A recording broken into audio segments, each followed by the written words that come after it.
আমি জানি না, আমি আজকে যে খবরটা নিয়ে যার জন্য এখানে এসেছি, আমি শুধু সে খবর নিয়ে আমি বিতর্কের কোনোভাবেই এত বছর আমি দেখেছি অনেকবার এক্সপ্লেনেশন দিয়ে, অনেকবার অনেক ধরনের কথা বলে চেষ্টা করে সেই মানুষের সামনে নিয়ে আসার, কিন্তু সবসময় পোর্ট্রেলটা একটু অন্যরকমই হয়ে যায়। তো তো আমি এইবার সত্যি সত্যি ভেবেছি যে শুধু আমার কাজ ছাড়া আমাদের আর অন্য কোনো কথা বলা উচিত নয়।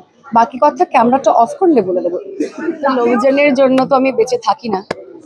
আমি আমার দর্শক যারা আমার কাজ ভালোবাসে তাদের জন্য আমি কাজ করি, তাদের ভালোবাসা পাওয়ার জন্য আমি কাজ করি, এবং আমি বেঁচে থাকি আমার পরিবারের জন্য। তো I am answerable to my audience for my work, and I am answerable to my family for my personal life, so that's not for camera. Very soon. তাই তো আমার একটা সারপ্রাইজ এলিমেন্ট রয়েছে রক্তবীজ 2। আমি ভীষণ এক্সাইটেড। গানটা খুব শীঘ্রই আসবে, তোরা দেখতে পাবি, আর দর্শকেরাও সকলে দেখতে পাবে। বাকিটা দর্শকেরা দেখুক, গান শুনুক, তাদের কেমন লাগে তারা জানাবে।